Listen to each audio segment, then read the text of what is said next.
Rohingya ক্রাইসিসটা global যে ডিসকাশনের ম্যাপের থেকে আসলে দূরে চলে গিয়েছিল, মানুষের মেমোরিতেই ছিল না যে এটা একটা বড় একটা ক্রাইসিস, বড় একটা হিউম্যানিটেরিয়ান ক্রাইসিস। এবং এখানে যে বাংলাদেশকে যে 10 লক্ষের উপর রোহিঙ্গাকে যে বাংলাদেশের লুক আফটার করতে হচ্ছে, এই পুরো জিনিসটা গ্লোবাল যে কোনো ডিসকাশনে ছিল না।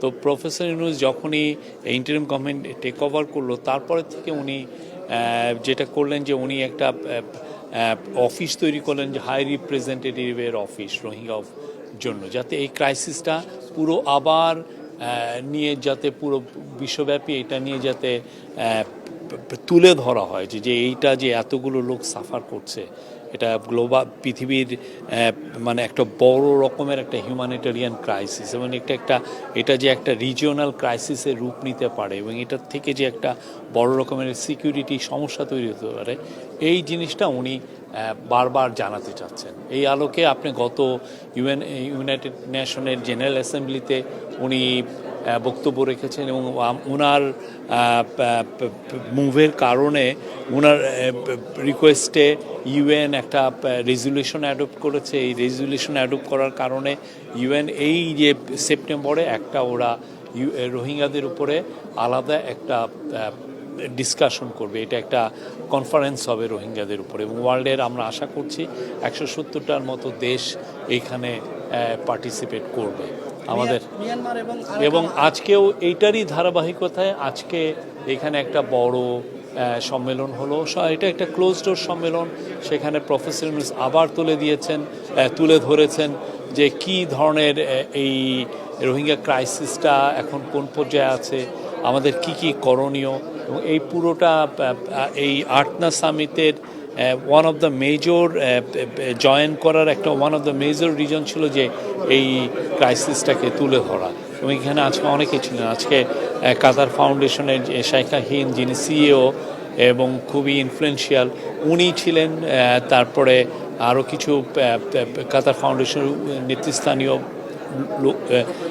অফিসিয়াল ছিলেন, তারপরে গাম্বিয়ার ফরেন মিনিস্টার ছিলেন। আপনি জানেন গাম্বিয়া হচ্ছে ইন্টারন্যাশনাল ক্রিমিনাল কোর্টে যেখানে মায়ানমারকে জেনোসাইডের জন্য অ্যাকিউজ করা হয়েছে, গাম্বিয়ার কিন্তু ওআইসির হয়ে ওরাও একটা পার্টি হয়েছেন এটাতে, এই কেসটাতে। তো গাম্বিয়ার এখানে একটা রোল আছে, গাম্বিয়াও তুলে ধরেছেন যে না, এই ক্রাইসিসটা আসলে সবাইকে নিয়ে বলতে হবে, এটা নিয়ে বারবার বলতে হবে, এবং এই লোকদলকে ভুলে যাওয়া চলবে না।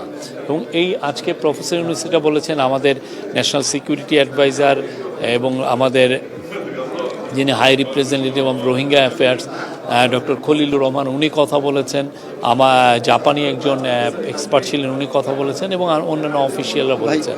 এটা একটা খুবই আমি বলবো যে সফল একটা প্রোগ্রাম ছিল, এবং আমরা আশা করছি পুরো স্লোলি বা স্টিলিলি আমরা বলবো যে এই ক্রাইসিসটা নিয়ে আবার ইন্টারন্যাশনালি কথাবার্তা হচ্ছে।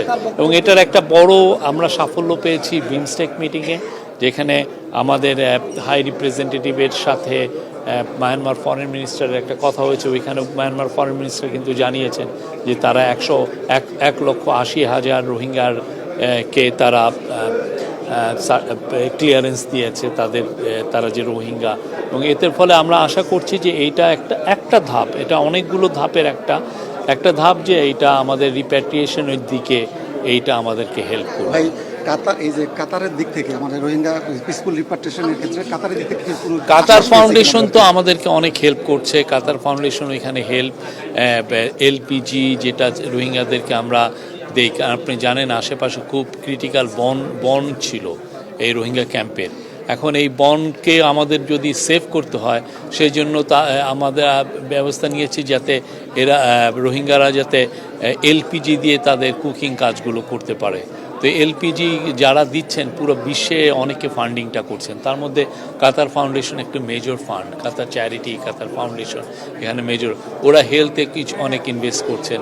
কাতার আমাদেরকে প্রচুর এখানে সাহায্য করছেন, এবং আমরা মনে করছি যে এই সাহায্যটা সামনে কন্টিনিউ করবে এবং আরও বাড়বে। আমাদের কাতারের যে এলপিজি যে চুক্তি এটাকে আরো দীর্ঘমেয়াদী হওয়ার সম্ভাবনা আছে।